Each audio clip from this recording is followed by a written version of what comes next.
വേഗം.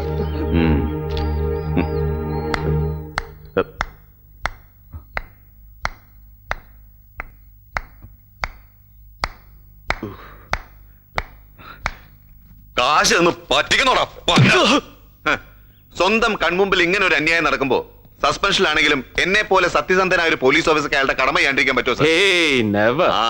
അതല്ലേ sir charge എടുത്തോണ്ട ധൈര്യമായിട്ട് ഞാൻ ഈ റെഡിയിൽ ഇറങ്ങി തിരിച്ചത്. കുഴപ്പം നമ്മുടെ ഡിപ്പാർട്ട്മെന്റ് സാർ. കൈക്കൂലി ചൊളമാതിരി എണ്ണി മേടിച്ചോണ്ട് അഴിച്ചു വിട്ടിരിക്കല്ലേ ഇവന്മാരെല്ലാം. ഓഹോ, പഴയ സൂപ്രണ്ടും കണക്കായിരുന്നു. കൊറേയൊക്കെ ഞാനും കേട്ടിരിക്കുന്നു പുള്ളിയെ കുറിച്ച്. കേട്ടതിനേക്കാളൊക്കെ മഹാബോർണ. ഈ വാറ്റുകാരെയൊക്കെ ഞാൻ ഒതുക്കി ഒരു വഴിക്കാക്കിയതാ സാറേ.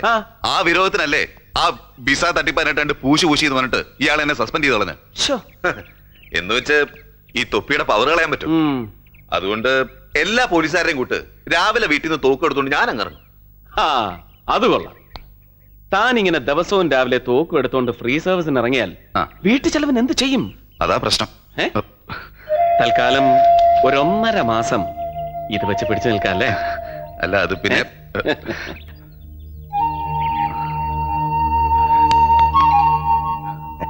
ഓ, അപ്പൊ സാറിന്റെ കളിയായിരുന്നല്ലേ? ഇടിവെട്ടി നിൽക്കുന്നതിനെ പാമ്പിനെ വിട്ട് കടിപ്പിക്കുന്ന കാലൻ. നമ്മൾ ഇരിപ്പ് വശം വെച്ച് എന്നോട് ഈ പണി ചെയ്യേണ്ടായിരുന്നു. ഞാൻ നിനക്കിട്ട് എന്ത് ചെയ്തു എന്നാ നീ പറയുന്നേ? സാറ് നിന്റെ സസ്പെൻഷൻ ക്യാൻസൽ ചെയ്യാൻ പോവുക. നേരാണോ sir? Yes, I want you. എനിക്ക് നിന്റെ ടാലന്റ് വേണം. Professional excellence. സർ,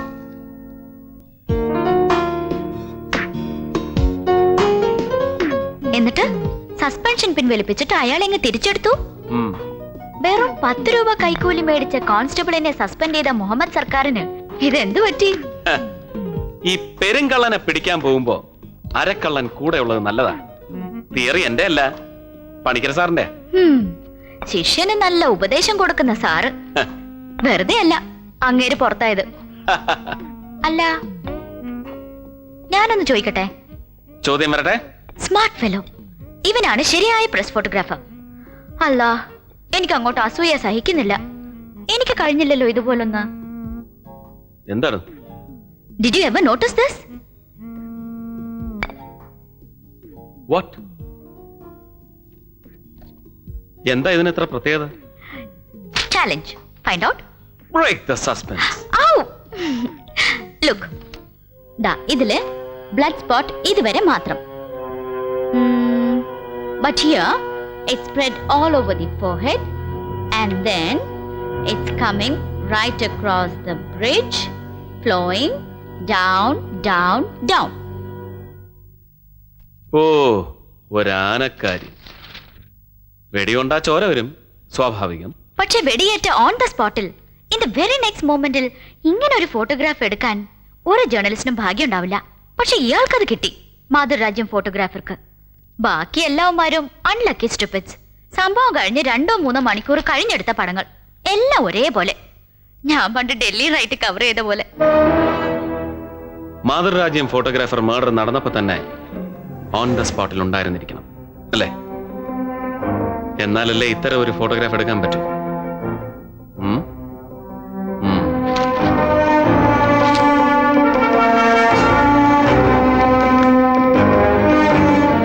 ലൈല പറഞ്ഞ പോസിബിലിറ്റി നമുക്ക് തള്ളിക്കളയാൻ പറ്റില്ല, ഉറപ്പിക്കാനും വയ്യ. കാരണം അന്ന് മഴയുണ്ടായിരുന്നല്ലോ. മഴ നനഞ്ഞതാണോ അതോ ഒറിജിനൽ ബ്ലഡ് ആണോ എന്നറിയാൻ ഈ ഫോട്ടോഗ്രാഫിന്റെ നെഗറ്റീവിന്റെ ബ്ലഡ് സ്റ്റെയിൻ ഇന്റൻസിറ്റി ചെക്ക് ചെയ്യണം. ഈസി. പത്രോഫീസ് റെഡി ചെയ്ത് നെഗറ്റീവ്സ് പൊക്കുക. നോ, യഥാർത്ഥ കുറ്റവാളിക്ക് രക്ഷപ്പെടാൻ അപ്പൊ പഴുതായില്ലേ? സർ, ഇതേ ഫോട്ടോഗ്രാഫ്സ് വെച്ച് ബ്ലഡ് സ്റ്റെയിൻ ഇന്റൻസിറ്റി കമ്പ്യൂട്ടറിൽ ചെക്ക് ചെയ്താലോ? എനി റിലയബിൾ കമ്പ്യൂട്ടർ എഞ്ചിനീയർ ഉണ്ടോ? Yes, here comes your third മാൻ, ഗുരുമൂർത്തി. അയ്യേ, ആ ട്രാഫിക് സിഐ ഗുരുമൂർത്തിയോ? നമുക്ക് എന്തിനാ സാറേ കുഴിമടിയനെ? അതേടോ, പക്ഷെ ആൾ ഒന്നാന്തരം ഒരു കമ്പ്യൂട്ടർ എഞ്ചിനീയറാ. ഉരുട്ടു ബുദ്ധി.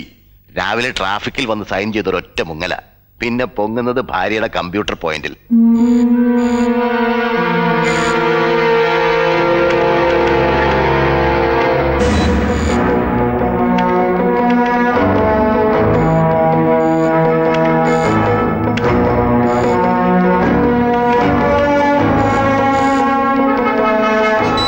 നോ ഡൗട്ട് ഈ സ്റ്റെയിൻ മഴ നനഞ്ഞു പടർന്നതല്ല. Original blood stain. That means വെടിയേറ്റ് നിമിഷങ്ങൾക്ക് എടുത്ത ഫോട്ടോഗ്രാഫാണിത്. Are you sure? 100%. റഹീം ഹാജി കൊല്ലപ്പെട്ട ദിവസം ഞാൻ തന്നെയായിരുന്നു ഡിസ്ക് ഇൻചാർജ്. ഹെഡ്ലൈൻസും ബൈലൈൻസും എഴുതി എനിക്ക് ഓർമ്മയുണ്ട്. പക്ഷെ ഈ പർട്ടിക്കുലർ ഫോട്ടോഗ്രാഫ്സ് എടുത്തത് ആരാണെന്നുള്ളതാണ്. ബാലേന്ദ്രൻ ക്രിക്കറ്റ് ടെസ്റ്റുമായി മദ്രാസിലായിരുന്നു. ഓ, ബിജു വർഗീസ് ആയിരിക്കും. അവനല്ല, അയാൾ സ്കൂട്ടർ ആക്സിഡന്റ് കഴിഞ്ഞിട്ട് ലീവിലായിരുന്നല്ലോ. പിന്നെ ആരാണ്? ഇവിടെ ഡാർക്ക് റൂം ടെക്നീഷ്യൻസ് എത്ര പേരുണ്ട്? 3. എന്താ? അവരോട് അന്വേഷിച്ചാൽ അറിയാലോ ആരാണെന്ന്. അതെങ്ങനെ? ഫിലിം പ്രോസസ് ചെയ്യുന്ന ടെക്നീഷ്യൻസിന് എപ്പോഴും നെഗറ്റീവ് കണ്ടാൽ നിത്യപരിചയമുള്ള ഫോട്ടോഗ്രാഫേഴ്സിനെ തിരിച്ചറിയാൻ കഴിയും.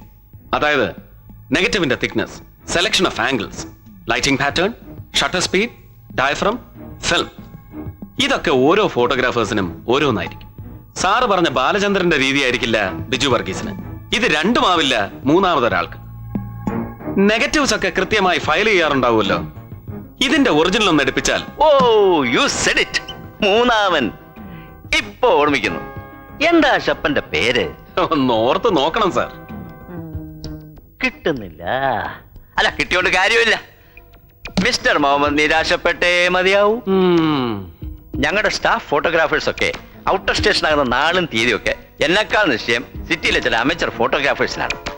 അവന്മാർക്ക് ഫോട്ടോഗ്രാഫുമായിട്ട് ഇടിച്ചു കയറാൻ. ഞാൻ അവന്മാരെ ഒന്നും എന്റർടൈൻ ചെയ്യാറില്ല. പക്ഷെ ഇതുപോലുള്ള ചില ഹോട്ട് ഇൻസിഡൻസ് വരുമ്പോ ഗതികേട് കൊണ്ട് നമ്മൾ അവരെ ഡിപ്പെൻഡ് ചെയ്തു പോകും. മിസ്റ്റർ റഹീം ഹാജി കൊല്ലപ്പെട്ട ദിവസവും അതാ ഉണ്ടായത്. സാരമില്ല, ആ നെഗറ്റീവ് മതി. സാറിന് ഓർമ്മയില്ലെങ്കിലും ഇവിടുത്തെ ഡാർക്ക് റൂം ടെക്നീഷ്യൻസിന് ചിലപ്പോ ആ ഫോട്ടോഗ്രാഫറെ ട്രേസ് ചെയ്യാൻ കഴിഞ്ഞേക്കും. അവിടല്ലേ പ്രശ്നം. ആ ചെക്കൻ അന്ന് കൊണ്ടുവന്നത് നെഗറ്റീവ്സ് അല്ല, പോസിറ്റീവ് ഒറിജിനൽ ഫോട്ടോഗ്രാഫ്സ്. പക്ഷെ അതിന്റെ നെഗറ്റീവ് ചിലപ്പോൾ പ്ലേറ്റ് മേക്കിംഗ് ഡിപ്പാർട്ട്മെന്റിൽ കാണും. വേണമെങ്കിൽ എടുപ്പിക്കാം. പക്ഷേ അത് വെച്ച് ആ ഫോട്ടോഗ്രാഫറെ ട്രേസ് ചെയ്യാൻ ഈ ടെക്നീഷ്യൻസിന് കഴിയുമെന്ന് എനിക്ക് തോന്നുന്നില്ല. ഓക്കെ, അത്തരം ഫോട്ടോഗ്രാഫേഴ്സിനൊക്കെ സ്പോട്ട് പേയ്മെന്റ് കൊടുക്കാറില്ലേ പതിവ്? അന്ന് ഈ ഫോട്ടോഗ്രാഫർക്ക് പണം കൊടുത്ത നിങ്ങളുടെ പർച്ചേസ് മാനേജർക്ക് ഒരുപക്ഷെ ആളെ തിരിച്ചറിയാൻ കഴിഞ്ഞേക്കും. കഴിയില്ല. കിട്ടിയ ന്യൂസും വെച്ച് ഫസ്റ്റ് എഡിഷൻ പ്രിന്റ് ചെയ്ത് സെക്കൻഡ് എഡിഷൻ പേപ്പർ ലോഡ് ചെയ്യുമ്പോഴാണ് ആ ചെക്കൻ ഫോട്ടോഗ്രാഫ്സ് ഓടി പറഞ്ഞെത്തുന്നത്. പർച്ചേസ് മാനേജറുടെ വൗച്ചറോടെ ഞാൻ എന്റെ സ്വന്തം പോക്കറ്റിൽ നിന്ന് കാശെടുത്ത് കൊടുക്കായിരുന്നു. സത്യം പറഞ്ഞാൽ ഞാൻ ആ കൊലയാളികളെ പ്രായിപ്പോയി. അവന്മാരൊന്ന് അഡ്വാൻസ് നോട്ടീസ് തന്നിരുന്നത് ഞാൻ ബാലേന്ദ്രനെ ക്രിക്കറ്റ് ടെസ്റ്റിന് അയക്കുമായിരുന്നു. അതെ അതെ, ഇത് വെറും സാധാരണ ഫോട്ടോഗ്രാഫ്സ്. നിങ്ങൾ പോലീസുകാർക്ക് ഇത്ര ഇൻട്രസ്റ്റ് ഉണ്ടാകാൻ മാത്രം I cannot find anything unusual. എന്താണ് സാർ? ഓ, അങ്ങനെ പ്രത്യേകതകളൊന്നും ഉണ്ടായിട്ടല്ല സാർ. ഒരുപാട് പൊളിറ്റിക്കൽ ഇമ്പോർട്ടൻസ് ഉള്ള ഒരു കേസല്ലേ ഇത്. കൊന്നവനെ കിട്ടിയില്ലെന്ന് വിചാരിച്ച് ചുമ്മാതങ്ങ് ഫയൽ ക്ലോസ് ചെയ്ത് വെക്കാൻ പറ്റൂ? പത്രക്കാരടക്കം നാടിളക്കിയ ഒരു ജഗപുക ദേവിനെ പൂട്ടിക്കെട്ടി അവിടെ വയ്ക്കും. Okay sir, welcome.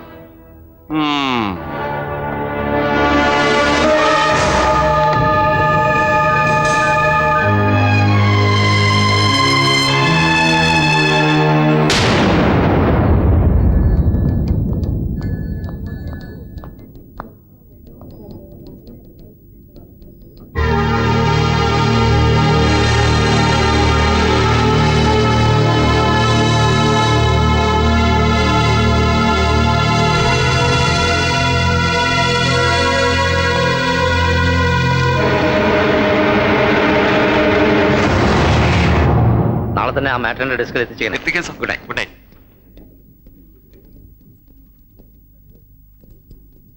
Good night sir. ആ, ഗുഡ് നൈറ്റ്. Good night.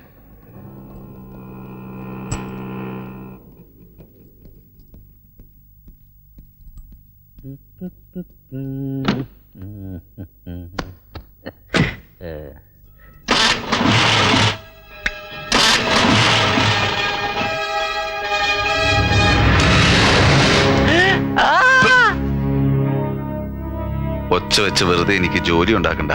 വണ്ടി എടുക്ക. ആരാ? തിരിഞ്ഞു നോക്കണ്ട, മുമ്പോട്ട് എടുക്ക. എങ്ങോട്ട്? അതൊന്നും അറിയണ്ട. അവിടെ ഒരുപാട് ഐറ്റംസ് കാണാനുണ്ട്. നമുക്കൊന്ന് ചുമ്മാ കറങ്ങിച്ചു വരാം. വണ്ടി വിട്ടോ.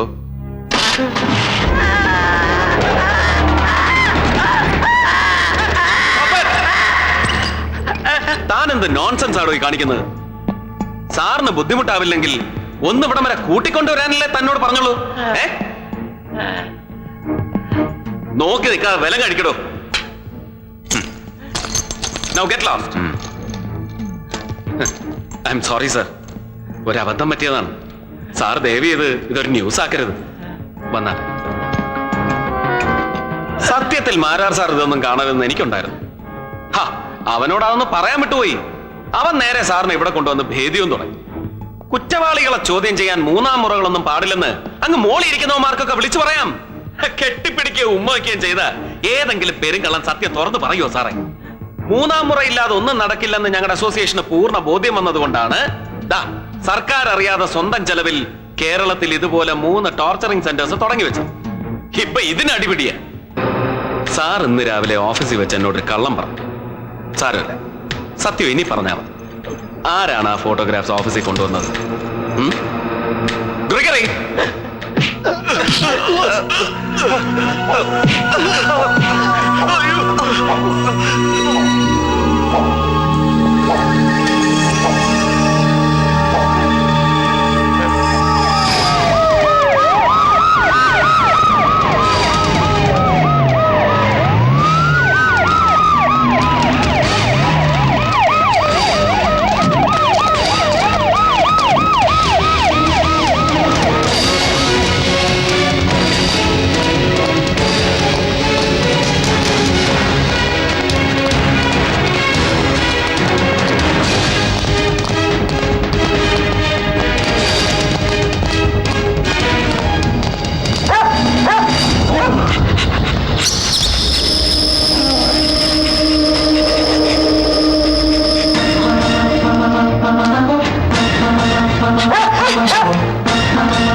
I am under arrest.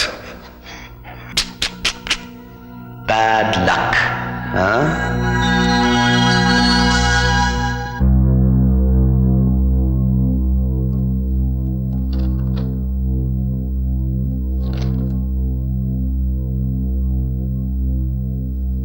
Mr. Mohammed Sarkar, now you can start with. Thank you, Your Honor.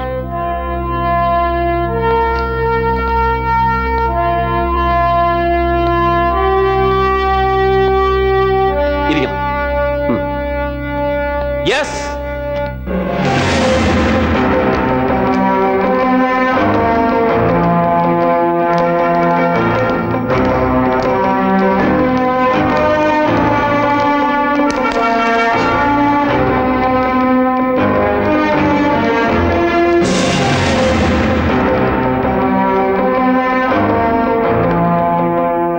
എന്താ പേര്? രാമചന്ദ്ര അടിക. മലയാളിയല്ല? അല്ല, പക്ഷെ മലയാളം പറയാൻ കഴിയും. എഴുതാനും വായിക്കാനും അറിയില്ല. സ്വദേശം? മംഗലാപുരത്തിനടുത്ത് ഗദ്ദികഹള്ളി. ഏതുവരെ പഠിച്ചു? ഞാനൊരു ഗ്രാജുവേറ്റ് ആണ്, കൊമേഴ്സ്യൽ ആർട്ടിൽ. സ്പെഷ്യലൈസ്ഡ് ഇൻ പ്രസ് ഫോട്ടോഗ്രാഫി അല്ലേ? അതെ. So you are a photographer by profession? അതെ. എവിടെയാണ് വർക്ക് ചെയ്യുന്നത്? പറയണം. ആരെയും ഭയപ്പെടാതെ പറയൂ. Which firm? ഷെട്ടി കോർപ്പറേഷൻ. ഈ ഷെട്ടി കോർപ്പറേഷനിൽ ഒരു കമേഴ്ഷ്യൽ ഫോട്ടോഗ്രാഫർക്ക് എന്താണ് ജോലി? ഞാനിവിടെ അഡ്വർടൈസിംഗ് ആൻഡ് ഡിസൈനിങ് സെക്ഷനിലെ സീനിയർ ഫോട്ടോഗ്രാഫർ കം വിഷ്വലൈസറാണ്. Good.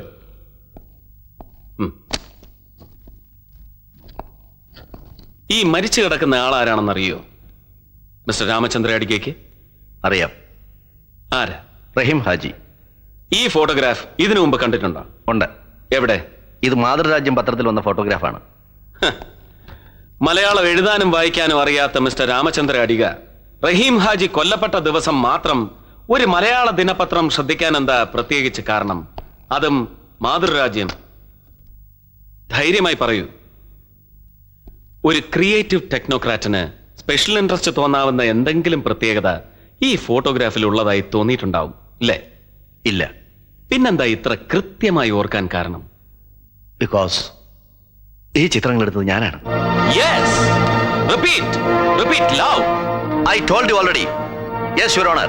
I took these photographs. Means Haji വെടിയേറ്റ് വീണ് നിമിഷങ്ങൾക്കകം. അതെ.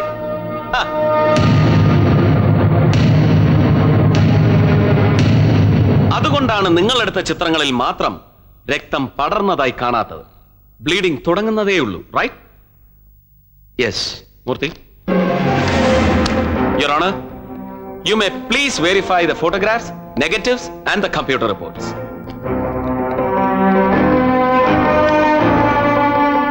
റഹീം ഹാജിയെ കൊലയാളികൾ വധിക്കുമ്പോ ദൃക്സാക്ഷിയായി നിങ്ങൾ അടുത്തുണ്ടായിരുന്നു. Make it crystal clear. You witnessed the murder. Yes or no? Yes, I witnessed. Repeat and explain. റഹീം ഹാജിയെ വെടിവെച്ച് കൊല്ലുന്നത് ഞാൻ കണ്ടു. അദ്ദേഹം പിടഞ്ഞു മരിച്ച് within seconds I took these photographs. അരമണിക്കൂറിനുള്ളിൽ ഞാനത് പ്രോസസ് ചെയ്ത് പ്രിന്റ് ചെയ്ത് ഷെട്ടി സാറിനെ ഏൽപ്പിച്ചു. Continue. ഷെട്ടി സാർ അപ്പൊ തന്നെ മാരാർ സാറിനെ ഫോണിൽ വിളിച്ചു പറഞ്ഞു. ഞാൻ തന്നെ മാതൃരാജ്യം ഓഫീസിൽ പോയി ഫോട്ടോഗ്രാഫ്സ് എല്ലാം മാരാർ സാറിനെ ഏൽപ്പിച്ചു. He paid me well. How much? $1,000. Thank you, Mr. Ramachandra Adiga. Please. That's all, Your Honor. Attention, Mr. Narendra Shetty. എല്ലാം കേട്ടല്ലോ? Anything wrong about your end? Nothing, Your Honor. Whatever the truth he has said is absolutely right, Your Honor. Your Honor, can I ask him one question? ഒരേ ഒരു ചോദ്യം. Carry on. Thank you. സത്യത്തിൽ ഈ ചോദ്യം mister Muhammad ചോദിക്കേണ്ടതാണ്. മറന്നതാവും. ഞാൻ തന്നെ ചോദിക്കാം. നിങ്ങൾ റഹീം ഹാജിയുടെ കൊലപാതകം നേരിൽ കണ്ടു. And took those photographs, right? അതെ. പക്ഷേ റഹീം ഹാജിയെ കൊന്നത് ആരാണെന്ന് മാത്രം പറഞ്ഞില്ലല്ലോ. ഞാനാണോ? Is it me? അല്ല. That's all, Your Honor. Sir, he is lying. Try to prove it, Mr. Mohammed. Shetty അല്ലെങ്കിൽ പിന്നെ ആരാടോ റഹീം ഹാജിയെ കൊന്നത്? Chakravani. Chakrapani? Who the hell is he? Mr. Mohammed, control yourself. I am sorry, Your Honor. ആരാണ് ഈ ചക്രപാണി? ഞാനാണ്.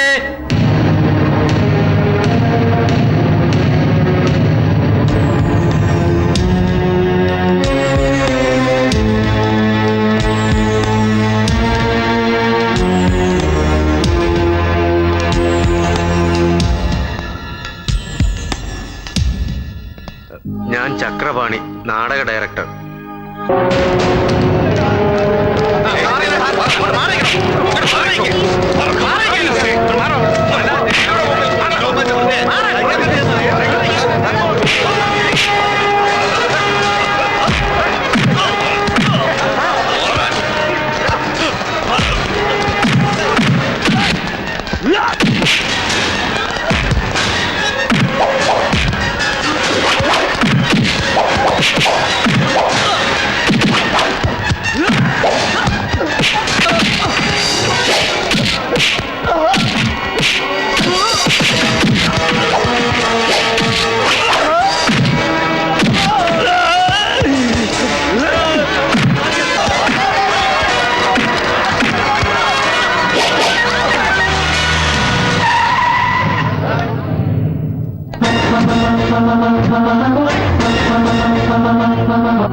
കുറ്റാന്വേഷണ വൈദഗ്ധ്യത്തിന് ഒരു പോലീസ് മെഡലും വാങ്ങി ചുമ്മാ ഷൈൻ ചെയ്ത് ചെത്തി നടക്കേണ്ടതിന് പകരം ധർമ്മരോഷൻ തലയ്ക്ക് പിടിച്ച് മുഹമ്മദ് സർക്കാർ IPS ഒരു സാധാ സ്ട്രീറ്റ് ഫൈറ്ററുടെ ഗ്രേഡിലേക്ക് ഇറങ്ങിയത് മഹാ നാണക്കേടാണെന്ന് പറഞ്ഞു കൊടുക്കണോ പണിക്കറ ഇയാളോട്? It is only muscle power and energy. അത് കൂലിക്കെടുക്കാവുന്നേ ഉള്ളൂ. That is what I do always. Always?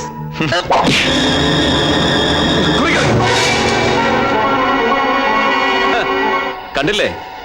തിരിഞ്ഞു നോക്കടാ. ഒരു തോക്കിന്റെ നിഴൽ കണ്ടാൽ ദാ ഇതുപോലെ ഞെട്ടി വിറയ്ക്കും നീ കൂലിക്കെടുത്ത muscle power. Indian penal code എന്ന ടെക്സ്റ്റ് ബുക്ക് പോക്കറ്റിൽ കാശുള്ള ഏത് ചെറ്റയ്ക്കും വിലയ്ക്ക് വാങ്ങാം. അതിന് ദുർവ്യാഖ്യാനം ചമയ്ക്കാൻ കഴിയുന്ന നിയമജ്ഞരെയും കൂലിക്ക് കിട്ടും. ഏത് നിയമത്തിന്റെയും അന്തസത്തയായ ഈശ്വരൻ എന്ന സത്യത്തെ വിലയ്ക്ക് വാങ്ങാൻ തലമുറകളായി കൊന്നും കട്ടും നീയൊക്കെ സമ്പാദിച്ചു കൂട്ടിയതൊന്നും മതിയാവില്ല നരേന്ദ്ര. വർഷാവർഷം നോമ്പ് നോറ്റും ദിവസം 5 നേരം നിസ്കരിച്ചും മുടങ്ങാതെ ഈശ്വരനെ വിളിക്കുന്ന ഇന്ത്യൻ മുസൽമാനാണടാ ഈ മുഹമ്മദ് സർക്കാർ. അവൻ ഒരു വാക്കേ ഉള്ളൂ, ഒരു സാധാരണ ഭാരതീയന്റെ വാക്ക്. Yes, the D-Day is coming. Beware. I'll react on you. Good luck.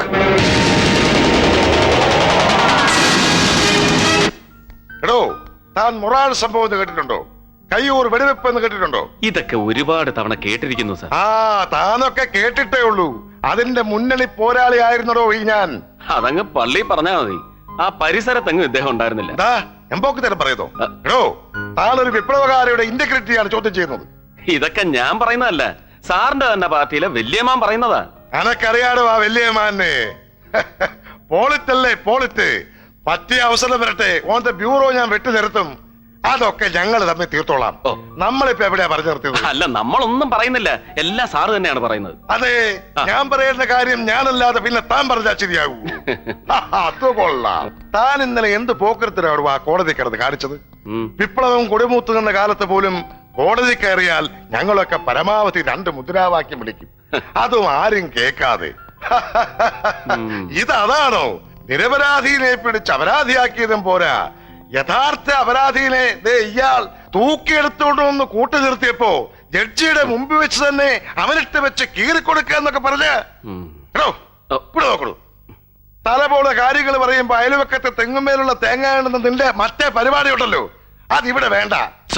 ആ അവിടം കൊണ്ട് നിർത്തിയോ? കോടതി മുറ്റത്തോട്ടിറങ്ങി നേരത്തെ അടിയല്ലായിരുന്നു? ഒരുമാതിരി പൂരപ്പറമ്പില് ആന വരണ്ട പോലെ. അവൻ പയ്യൻ, പ്രായക്കുറവ്, അതിന്റെ വിവരക്കേട്. താൻ അവിടെ എന്ത് ചെയ്യായിരുന്നു? എന്റെ പൊന്ന് സാറേ, സീനിയർ നിന്ന് ലാൻഡ് ഓർഡർ ഇട്ട് ഇണ്ടനടിക്കുമ്പോ എനിക്ക് എന്നാ ചെയ്യാൻ പറ്റും സാറേ?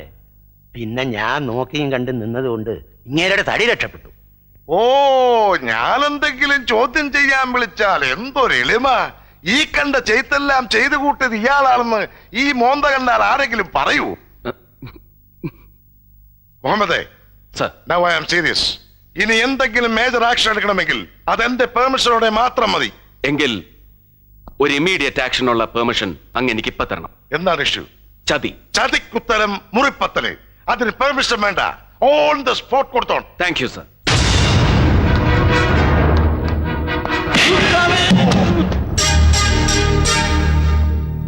ഇറങ്ങി പോടോ എന്റെ മുമ്പിൽ നിന്ന്. എടാ, തന്നോടല്ലേ പറഞ്ഞ ഇറങ്ങിപ്പോവാൻ?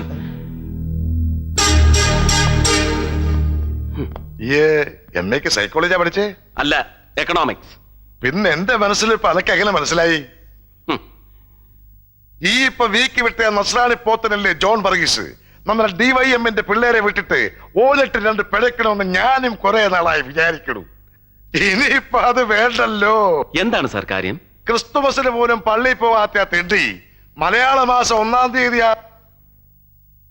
കാണാം. ഭരണം മാറിയൊന്നും അറിഞ്ഞിട്ടില്ല അവൻ. ഇപ്പോഴും മറ്റവന്റെ ആളാ. ഇവിടെ നടക്കുന്നത് അവിടെ ചെന്ന് പറയും, അവിടെ നടക്കുന്നത് ഇവിടെ വന്ന് പറയും. എല്ലാം കൂടെ ചേർത്ത് പോളിറ്റിക്സ് അങ്ങോട്ട് വ്യൂറും. ഏത് ഷെട്ടി ചാടിപ്പോയി, എനക്കറിയാം. ഓൻ ചതിച്ചതാ ജോൺ. സാരയിലിടൂ, ഷെട്ടിക്ക് താനത്തെ ചൂണ്ടയ്ക്കും കൊളുത്തിനും ബലം പോരാ. എന്താ അടുത്ത സ്റ്റെപ്പ്? വെറും ഒരു റഹീം ഹാജി കൊലക്കേസിൽ ഒതുങ്ങുന്നതല്ല ഷെട്ടിയുടെ ഒരു ക്രിമിനൽ ഹിസ്റ്ററി. അവനെക്കുറിച്ച് കേട്ട അതിശയോക്തികളെല്ലാം ഒരുപാട് ആംപ്ലിഫൈഡ് ആണെന്ന് ആദ്യം എനിക്കും തോന്നിയിരുന്നു. No, too long, too high and very deep. ഇത്ര വലിയൊരു ആന്റി സോഷ്യൽ ആറ്റിറ്റ്യൂഡ് അവൻ മെയിൻറ്റെയിൻ ചെയ്യുന്നതിന്റെ മോട്ടിവേഷനാണ് പിടികിട്ടാത്തത്. സർ, വെറും ഒരു പൊളിറ്റിക്കൽ അപ്പോയിന്റ്മെന്റ് ആണ് എന്റെ ഈ സൂപ്രണ്ട് ഉദ്യോഗം എന്നറിയാൻ. അത് ഡിമാൻഡ് ചെയ്യാത്ത ഡെപ്തിലേക്ക് ഞാനൊന്ന് ഇറങ്ങിക്കോട്ടെ, അറ്റ്ലീസ്റ്റ് ഇൻ ഷെട്ടീസ് കേസ്. ഇടയ്ക്ക് ഒരു അല്പം നാറ്റം അടിച്ചാലും ഒരു പോലീസ് സൂപ്രണ്ടിന്റെ പരിധിക്ക് പുറത്തു നിന്ന് കളിക്കാനും അങ്ങനെ അനുവദിക്കണം, അത്യാവശ്യ ഘട്ടത്തിൽ. അതായത് നിന്നെ അഴിച്ചു വിടണം.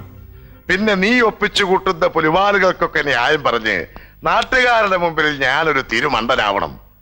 നാടിന്റെ തന്മയ്ക്കല്ലേ ആവാം. സഖാക്കളൊക്കെ സഹായിച്ച് എനിക്കിപ്പോ അങ്ങനെ ഒരു ഇമേജ് ഉണ്ട്. കോമാളി. ഇല്ല സർ, കോമാളി അല്ലാത്ത ഒരാളെ ഇവിടെയുള്ളൂ.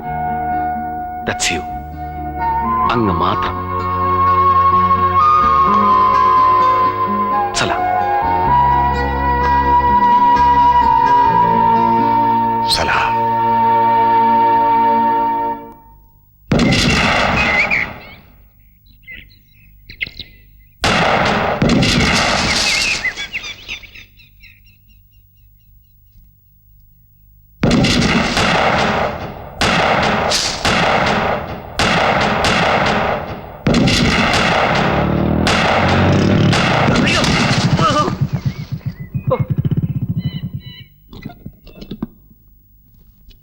സാറേ കാഞ്ചിന്ന് കൈയെടുക്കണേ. ആകാശത്ത് വെച്ച അവസാനം എന്റെ നെഞ്ചി കൊള്ളും.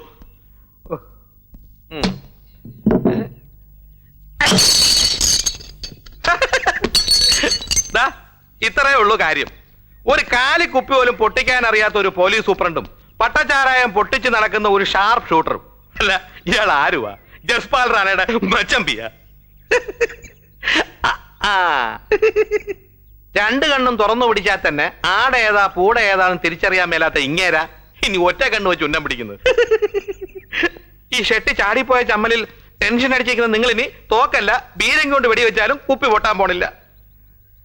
എന്റെ പണിക്കർ സാറേ, ഉണ്ട സർക്കാരിന്റെ ആണെങ്കിലും നമ്മുടേതാണെങ്കിലും വേസ്റ്റ് ചെയ്യരുത്. കോസ്റ്റ്ലിയാ. സാറ് ദൈവത്തെ ഓർത്ത് ഈ വെടി ഒന്ന് നിർത്ത്. താൻ നിർത്ത്.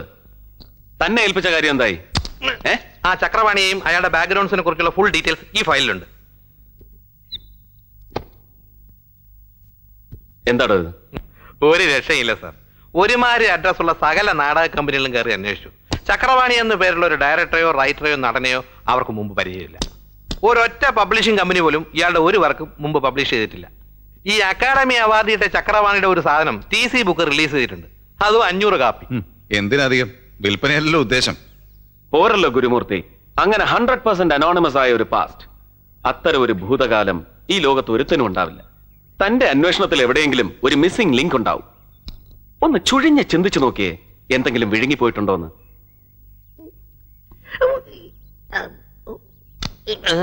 എടോ, വിഴുങ്ങിയത് പുറത്തെടുക്കാൻ താൻ ഇനി അപ്പിയുടെ ഓക്കാനിക്കൊന്നും വേണ്ട.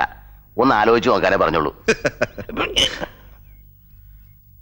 കായംകുളത്തെ ഒരു ട്രൂപ്പിലെ കിളവൻ മാനേജർ പറഞ്ഞു, അന്നത്തെ അവരുടെ സൂപ്പർ സ്റ്റാർ ആയിരുന്ന മഞ്ചേരി മാധവൻ ഒരു നടിയുണ്ട്, അവളെ ചക്രവാണി എന്നൊരു കത്തം വലിക്കാരെ അടിച്ചോണ്ട് പോയി. ആ ചക്രവാണി തന്നെയാണ് ഈ അവാർഡുകാരൻ ചക്രവാണി എന്നാ കിളവൻ പറയുന്നത്. അസൂയ അസൂയാണെന്ന് എന്താ ഇത്ര ഉറപ്പ്? ഞാൻ അന്വേഷിച്ചു. മഞ്ചേരി മാധവേന്ദ്രൻ നടി ഇപ്പോഴും ഉണ്ട്, ചത്തിട്ടില്ല, ജീവിച്ചിരിപ്പുണ്ട്. പക്ഷെ പ്രേമിച്ചതും ഒളിച്ചോടിയതൊന്നും നമ്മുടെ ചക്രവാണിയുടെ കൂടെ അല്ല, ഒരു പാവം വെളിച്ചപ്പാടിന്റെ കൂടെ, അയ്യപ്പൻ. താൻ ഈ മാധവിയെ നേരിൽ കണ്ടോ? ഇത്രയും ഡീറ്റെയിൽസ് കിട്ടിയ സ്ഥിതിക്ക് അതിന്റെ ആവശ്യമില്ലല്ലോ. ആവശ്യമുണ്ട്.